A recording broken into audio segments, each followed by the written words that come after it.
Aparte de hablar de la parodia también, me gustaría analizar un poco el papel que desempeña la lectura en Northanger Abbey, ¿no? Eh, bueno, pues evidentemente es obvio que hay una relación con el Quijote, que se relacionan, por supuesto, los dos, la heroína de la novela, que es Catherine Morland, y Alonso Quijano. Y además, probablemente se puede también, en fin, tener en cuenta que quizá por esa influencia que tuvo la novela, o sea, el Quijote en la literatura inglesa, Jane Austen era una discípula aventajada. Hay más escritores, evidentemente, que se refirió también a ellos el doctor Jenkins, como por ejemplo Tom Jones, de Henry Fielding y muchos otros, ¿no? También se ha comentado que es una novela primeriza, ¿no?, publicada de manera póstuma en 1817, y que el nombre inicial o el título que se barajó al principio era Miss Catherine, ¿no? Es curioso porque, bueno, pues eso, en lo que se refiere al tema de la importancia de los títulos, que también mencionó el doctor Jenkins, pues, bueno, pues al cambiar el título, pues supone bastante, ¿no? El espacio físico de Northanger Abbey, pues de alguna manera domina, o es una influencia soterrada a lo largo de la novela, ¿no? En cuanto al argumento, pues bueno, la verdad es que no dista mucho de las novelas de Jane Austen, entre otras novelas posteriores y más conocidas. Tenemos una joven pueblerina que acompaña a un matrimonio amigo de la ciudad de Bath. Es pretendida por Henry Tilney, conocen esta la historia. Y luego, pues, a su vez, el padre de Tilney, el capitán Tilney, le invita a pasar unos días a la residencia de Northanger Abbey. Y a partir de ahí, pues, digamos que hay una serie de equívocos, la información que maneja el capitán Tilney pues no es correcta y no es una rica heredera como pensaba que era, con lo cual, de manera humillante, pues al final la expulsa de la abadía, ¿no? Acto seguido, el hijo pues intenta recuperarla y al final pues se casan. No reveló nada, bueno, estropeado la novela en caso que no haya leído, pero creo que va, es un spoiler. Entonces, es interesante pues lo que se comentaba antes también de que, bueno, pues el argumento en sí no parece ser muy novedoso, ¿no? Pero hay un elemento o dos elementos que, digamos, convierten a esta novela en algo especial, que son precisamente la ironía y la parodia, ¿no?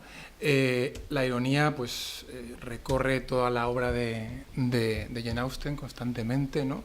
Especialmente, bueno, en los comienzos y en los finales. Yo he seleccionado, ya que he estropeado al final, pues precisamente la última frase que no revela nada, no revela nada sobre el desenlace, pero sí que revela cómo es la autora, ¿no? Pongo también la traducción en inglés.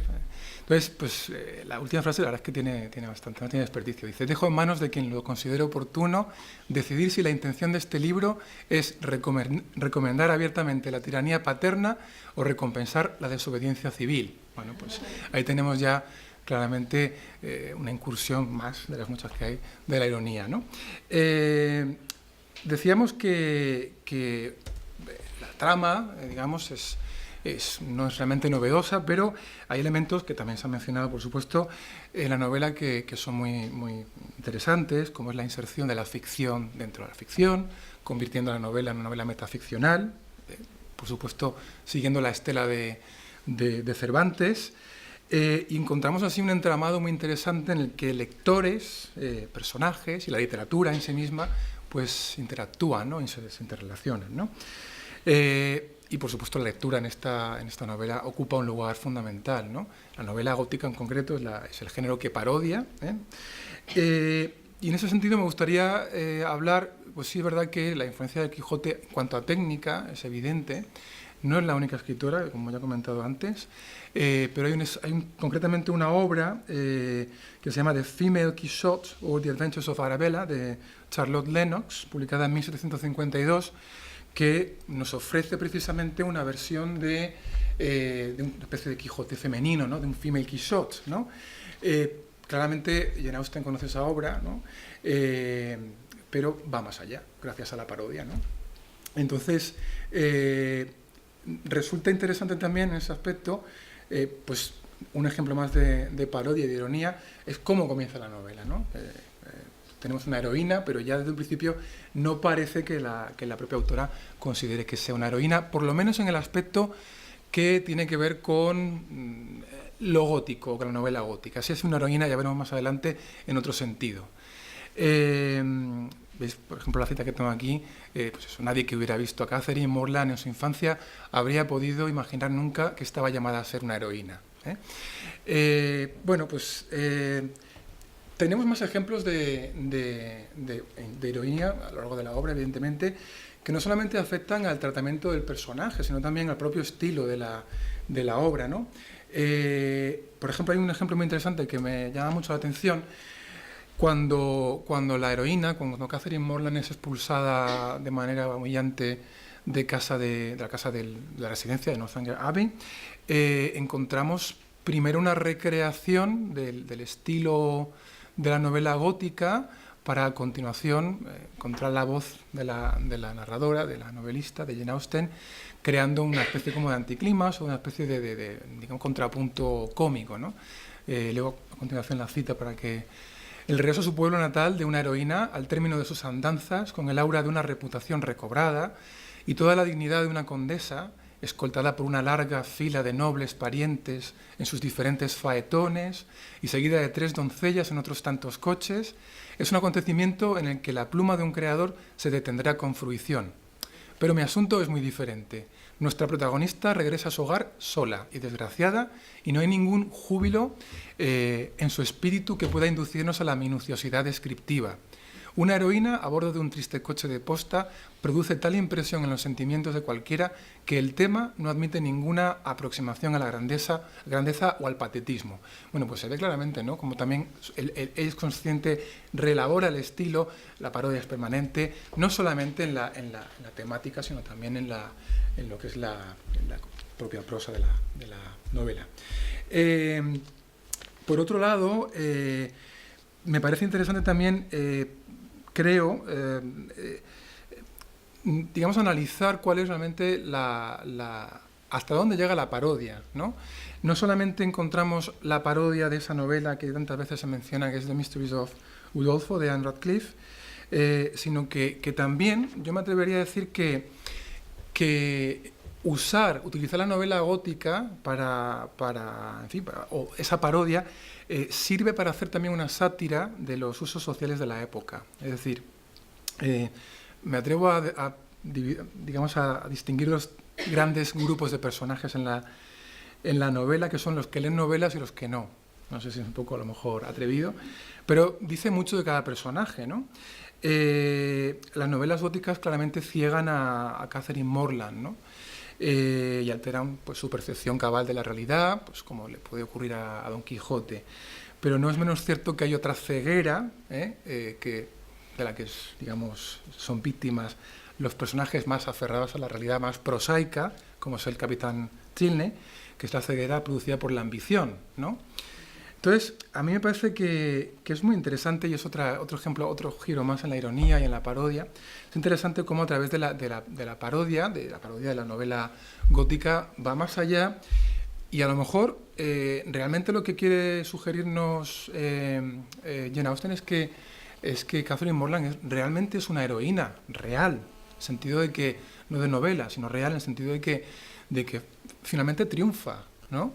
Y finalmente sobrevive a un entorno muy hostil, donde hay otro tipo de fabulaciones e insidias y mentiras que llevan a que el padre de Henry Tilney, la invite a pasar unos días a la residencia y que la expulse cuando descubre que no es rica, ¿no? Entonces, ella supera esa prueba, ¿no? O sea, entonces, me parece que es muy interesante ese mecanismo, porque no solamente se queda en ese nivel de, mira, se está burlando de la novela gótica, no, va más allá, enlaza con la propia sátira, ¿no? que digamos que hace de la sociedad británica. Es muy interesante también porque, eso lo he comentado también con mis alumnos alguna vez, cómo efectivamente novelas con una trama tan fácil de resumir, sin embargo nos siguen gustando, pues son muy predecibles también, ¿no?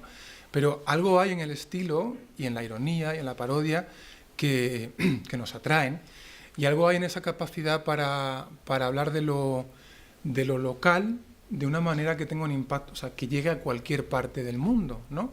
Son novelas muy locales, tan local como eso, como un entorno muy concreto de la Inglaterra rural, y sin embargo nos llega, ¿no? Nos llega todavía, ¿no? Eso es muy interesante, yo creo. Luego, por otro lado, creo que la parodia permite que podamos leer, que podamos realizar muchas lecturas de la novela, ¿no? Y una de esas lecturas, sin duda, es el tema de mi comunicación, que es los varios niveles que se manejan y el papel, evidentemente, que tiene la lectura en la novela. Hay un nivel muy interesante que es el de la voz narrativa, que nos acompaña en la historia, que es la de Jane Austen, que a veces incluso se atreve a teorizar sobre la novela, ¿no? Eso es muy interesante. Y a veces nos está revelando, a medida que va transcurriendo la acción, cuáles son los mimbres que está manejando para construir esa novela, ¿no? También me parece que en ese sentido, bueno, hay un ejemplo muy concreto de esto, cuando se encierran, al principio de la amistad de Isabela y de Catherine, se encierran en la habitación a leer novelas, ¿no? Y de repente, pues, contar que están leyendo The Mysteries of Udolpho y tal, pues hay un punto de inflexión en el que Jane Austen habla de la novela y dice, sí, dice novelas, pues no voy a adoptar esa poca generosa y poco política costumbre tan común en los que escriben novelas de denigrar con su despectiva censura las mismas manifestaciones cuyo número están ellos mismos incrementando, haciendo frente común con sus mayores enemigos al lanzar los más duros epítetos contra tales obras y no permitiendo casi nunca que las lea su propia heroína. La heroína de la novela lee novelas. La lectura está presente, la cual, si por casualidad coge una en sus manos, siempre hojeará sus insípidas páginas con desprecio. Porque si la heroína de una novela no es defendida por la de otra, ¿de quién puede esperar protección y consideración? Es muy interesante ese juego que hace con la lectura, ¿no? Ofrezco también la traducción al inglés para, bueno, la versión original. Por otro lado, es muy, siguiendo con esta idea de cómo las lecturas definen a los personajes, y esta clasificación que he hecho un poco atrevida de los que leen y los que leen novelas y los que no, bueno, me parece que James Thorpe sí que ha leído alguna novela, ha leído Tom Jones, bueno, no está mal, no es una mala, no, pero rechaza en general la novela, ¿no? Entonces, es también muy interesante ver cómo de alguna manera las novelas que se leen definen a los personajes, ¿no? Es como si nos dijera Jane Austen que algo así como por sus lecturas los conoceréis, ¿no?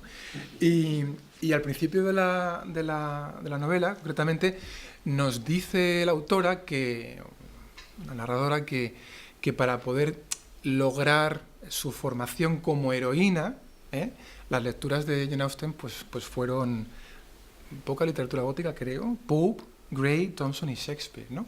Entonces, bueno, pues de alguna manera eso es muy interesante, ¿no? También cómo las lecturas van cincelando los personajes, ¿no?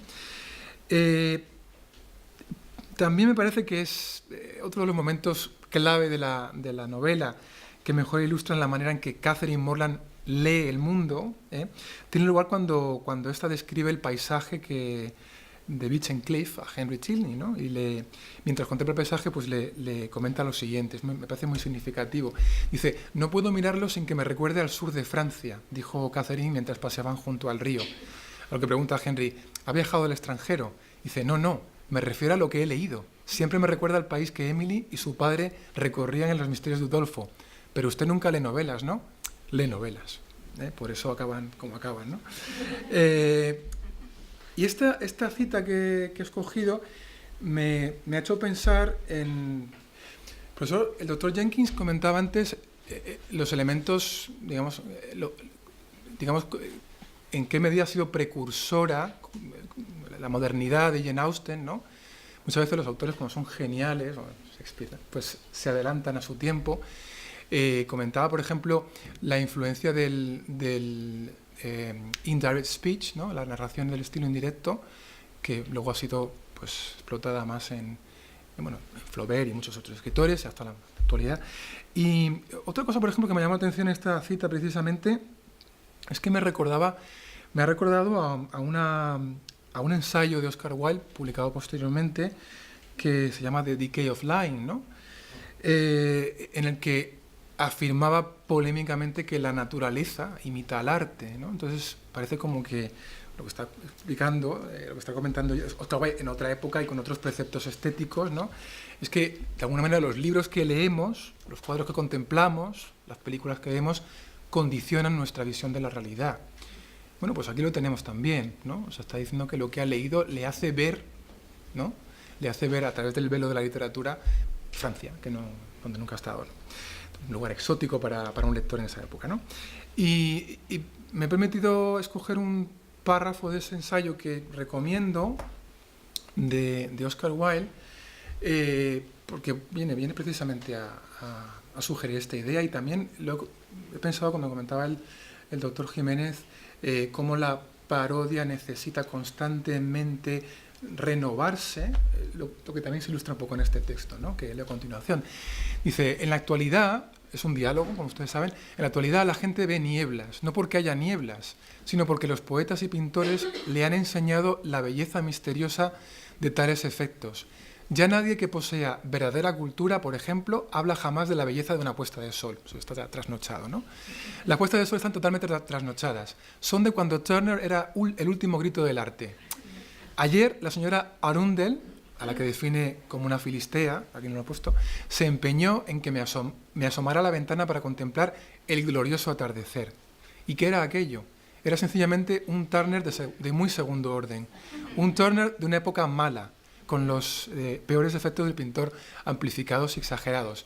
Bueno, Oscar Wilde va más lejos, evidentemente, y es más polémico, pero bueno, de alguna manera, con esto quiero incidir en la cualidad o en el aspecto precursor de una gran escritora como Jane Austen, que sigue gustándonos, de la que se hacen muchas parodias, muchas películas, en fin, no hace falta que me extienda en ese aspecto, que ya se ha explicado antes perfectamente, ¿no?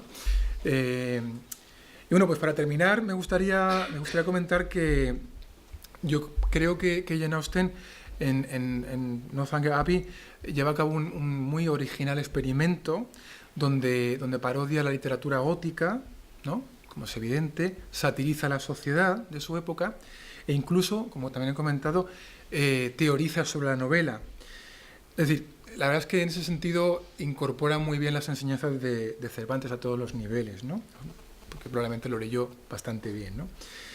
Y puesto que Cervantes ha sobrevolado constantemente esta comunicación, me gustaría concluir con un pasaje de su obra en la que el canónigo de Toledo se refiere al género de la novela como una escritura desatada. Me parece una definición muy interesante. Y creo que algo de esa escritura desatada impulsa la arquitectura narrativa que da forma a esta novela. Cito la novela a continuación. Porque la escritura desatada de estos libros da lugar a que el autor pueda mostrarse épico, lírico, trágico, cómico, con todas aquellas partes que encierran en sí las dulcísimas y agradables ciencias de la poesía y de la oratoria. Nada, esto es todo lo que tengo que decir. Muchas gracias por escuchar. Efectivamente ha sido una manera, además, especialmente, no digo ya original, sino rigurosa, de profundizar en una novela de la que, como comentábamos al empezar esta sesión, creo que durante mucho tiempo se ha ignorado demasiado. Sí. Y además es que me estaba llamando la atención porque cuando estabas comentando el caso de la protagonista, ¿no?, el hecho de que no solo la novela sea una parodia de la novela gótica, sino que el personaje en sí está atravesando toda una serie de situaciones que son característicos de la novela gótica fuera del escenario de una novela gótica. Quiero decir, cuando lees las novelas de Anne Radcliffe, por ejemplo, la situación de la mujer, de la doncella en una situación, o sea, la doncella en una situación determinada que no controla el escenario al que llega, donde existen toda una serie de secretos, se está reproduciendo todo ese sistema de referencias sin que existan las referencias macabras o terroríficas que tendrían que existir en una novela gótica. Efectivamente. Es más, y esto ya lo voy a comprobar yo en caso, yo estoy convencido que tú lo habrás mirado y yo estaré equivocado, pero me llamaba la atención la cita que sacabas cuando hace referencia al sur de Francia, ¿no? Y dice, bueno, como los misterios del Golfo. yo ya no estoy seguro de si los misterios de Udolfo transcurren la acción en el sur de Francia o en el norte de Italia, porque se me mezcla con el italiano o el confesionario de los penitentes negros, que es otra de las grandes novelas de la Radcliffe.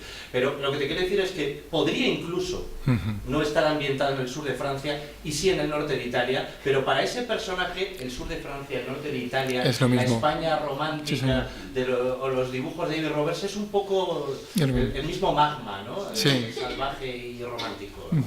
Entonces, y desde luego el que lo hayas llevado hasta Wilde, me parece efectivamente un tour de force fascinante. No, fascinante porque no solo está en La decadencia de la mentira, está en el prólogo de la única novela que escribió Wilde, en The Bishop of the Red Grave, donde él está diciendo todo arte que pretende ser útil no puede tener ningún valor, ¿no? Es decir, el arte se justifica precisamente porque es completamente inútil y porque es la naturaleza la que imita el arte. Bien, pues muchísimas gracias, David. A vosotros. Qué bien has dejado esta universidad. Ahora nos quedan dos no menos interesantes comunicaciones. La primera de ellas, de las hermanas Sendra, creo que está Cristina. Hoy aquí. Cristina y Susana llevan ya un tiempo trabajando con una escritora, Charlotte Young. En otro congreso, hace 2 años, si no recuerdo mal, hicieron una comunicación que también publicamos en el libro sobre C.S. Lewis, ¿no? En el que relacionaban la obra de Charlotte Young con Clive Staples Lewis, y ahora pues nos van a iluminar un poco respecto a las huellas de Jane Austen en Charlotte Young. Así que se puede decir que se han convertido en las auténticas Es Susana la que es especialista en Charlotte. Yo todavía estoy estudiando aquí en la universidad. Tú dale que podrías también explotar. La comunicación la hemos hecho Susana y yo. Susana está en Nottingham en una instancia de investigación, precisamente estudiando a Charlotte Young. Y la comunicación que hemos hecho es tras las huellas de Jane Austen, su influencia en la obra de Charlotte Young. Voy a leerla para no ajustarme al tiempo bien. El camino marcado por la obra de Jane Austen en la literatura universal fue seguido, además de por muchos otros escritores, por la novelista del movimiento de Oxford que fue bestseller en su tiempo, Charlotte Mary Young. Charlotte Young, cuya obra evidencia una clara influencia de la de Jane Austen, continuó también la senda abierta por Newman, que más tarde tomarían los consagrados Tolkien y Lewis. Todos ellos pertenecientes a una tradición cristiana y, por tanto, con mucho en común y con mucho sentido común.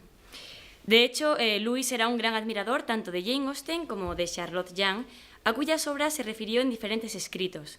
En el caso de Charlotte Young, el escritor inglés destaca ante todo su virtud a la hora de abordar temas relacionados con la familia en sus historias, a las que califica de exquisitas, las equipara a las familias de autores como Homero o Tolstoy y las utiliza como ejemplo de trato realista. Lewis dijo literalmente que Charlotte Young deja claro que la vida familiar no es un pasaporte hacia el cielo en la tierra, sino una ardua vocación, un mar lleno de rocas escondidas y de peligrosas orillas congeladas que solo debe ser navegado por alguien que tenga en sus manos una carta de navegación celestial. La popularidad de Young en su época la llevó a que sus obras fueran comparadas con las de escritores con la talla de Tropol, Honoré de Balzac, Gustave Flaubert, Émile Zola o la misma Jane Austen. La similitud con esta última se hace evidente no solo en su obra, sino también en su vida, que a pesar de que comenzó 6 años después de la muerte de Austen, presentan importantes semejanzas. En el ámbito personal, ambas vivieron en un tranquilo pueblo de Hampshire, en el seno de familias cristianas. El padre de Jane Austen era un sacerdote de la High Church y la familia de Young pertenecía a la misma tradición y estaba impregnada del espíritu del movimiento de Oxford, también porque tenían una estrecha relación con uno de los fundadores, que era John Keble. Ambas, cuidadosamente educadas, comenzaron a escribir a temprana edad y vieron sus obras publicadas. Ninguna de las dos se casó nunca y ambas se rodearon de personas que serían modelos para sus personajes, clérigos, terratenientes, oficiales de marina, etc. En el plano literario, la influencia de Austen en la obra de la escritora de Otterburn es evidente. John conocía y admiraba la producción literaria de Austen y decía de ella que es necesaria la habilidad de Jane Austen o de Gaskell para crear un argumento perfecto, sin violentar los eventos ordinarios de la vida diaria. John siguió tanto el realismo característico de las obras de Austen como la temática referente a la vida cotidiana familiar, aunque con algunas diferencias. Por un lado, con respecto a los temas, Austen se centra más en las relaciones entre hombre y mujer, y Young destaca las relaciones entre hermanos y padres e hijos. Además, otra diferencia importante entre ambas radica en el hecho de que, como señalaba esta mañana Inger, ¿me he perdido? Sí, Jane Austen tiene un tono moral en sus obras, pero no moralizante. Y sin embargo, la autora consigue que a través de los personajes nos fijemos en la moral, pero no moraliza. En el caso de Charlotte Young, especialmente en sus primeras novelas, el afán moralizante sí es más evidente. Si continuamos con las semejanzas, como Jane Austen escribió a su hermana, el tema de sus obras giraba en torno a 3 o 4 familias en una población rural, un tema nuevo para la novela del momento, que Walter Scott definió como una nueva forma de ficción. Esto se explica porque la novela del siglo XVIII comenzó con una persona ordinaria como protagonista, en contraste con los caballeros heroicos de los romances medievales. En este punto, Young continúa fielmente la senda abierta por Austen al reflejar la vida cotidiana de una o varias familias de clase media-alta, pertenecientes a la tradición de la High Church, en un entorno rural. Ambas recurren así a su propia experiencia y reflejan en sus obras una realidad muy concreta, que es la que ellas habían vivido. Por otro lado, también la obra y la vida de Young siguen la tradición del pensamiento y la práctica de las virtudes, que en palabras de MacIntyre, Jane Austen es un aspecto crucial y la última gran voz eficaz e imaginativa. Para comprender el importante papel de Jane Austen como continuadora de la tradición de las virtudes, conviene que expliquemos algunos puntos referentes al pensamiento del siglo XVIII, conocido como el siglo de las luces, pero que muchas veces fue más un poco de sombras. En este momento, la perspectiva teleológica de la vida del hombre, ligada a la tradición dentro de una comunidad, idea que caracteriza a las culturas griega y cristiana, se sustituye por el individuo liberal abstracto. Los filósofos modernos, como Hume, Kant o Kierkegaard, rechazan cualquier concepción teleológica de la naturaleza humana, cualquier visión del hombre como poseedor de una esencia compartida que defina su verdadero fin. El hombre se convierte en un sujeto moral autónomo en el siglo de las luces. En palabras de Charles Taylor, pasa de caracterizarse como un ser poroso, abierto a lo que le rodea, a un ser impermeabilizado, que intenta construir su propio ser de modo ajeno a una tradición, a una vida en relación con otros y como parte de una comunidad. Esta es consecuencia de un pensamiento de quienes reaccionan contra la errónea concepción de la vida cristiana como una vida totalmente centrada en ajustarse a ciertas normas. Esta concepción deriva del olvido de la pieza central del cristianismo, que es el amor profundo de Dios hacia el hombre, creado a su imagen y semejanza, y un amor que siempre desea el bien del ser amado. En este contexto, como Lewis señala, Austen aparece como una escritora esencialmente cristiana, que une temas cristianos y aristotélicos, abandona el pensamiento que está en boga en el siglo XVIII y restaura una perspectiva teleológica. En este sentido, tanto los personajes de las obras de Jane Austen como posteriormente los de Charlotte Young se desarrollan y crecen en el seno de una comunidad primera, que es la familia y que está en relación con otras familias. La familia también aparece, especialmente en el caso de las novelas de Young, como una iglesia doméstica en la que se transmite la tradición de las virtudes y las enseñanzas de una comunidad mayor, el entorno rural y la High Church. Los personajes crecen con la ayuda de los que les rodean, desarrollan el papel que les es propio dentro de la familia. Son seres porosos, que buscan el bien en sus acciones cotidianas, conducidas a un telos o fin, y que pasan del yo moderno al nosotros clásico. Así, por ejemplo, Elizabeth y Darcy, en Orgullo y Prejuicio, se educan el uno al otro en la virtud y comparten un telos, el matrimonio como vocación, en el que juntos buscan lo bueno, algo característico de la amistad perfecta de la que habla Aristóteles en la Ética Nicómaco. También en el caso de Guy y Amy, en The Heir of Redcliffe, la obra que convirtió a Young en una autora bestseller en su tiempo, su relación conduce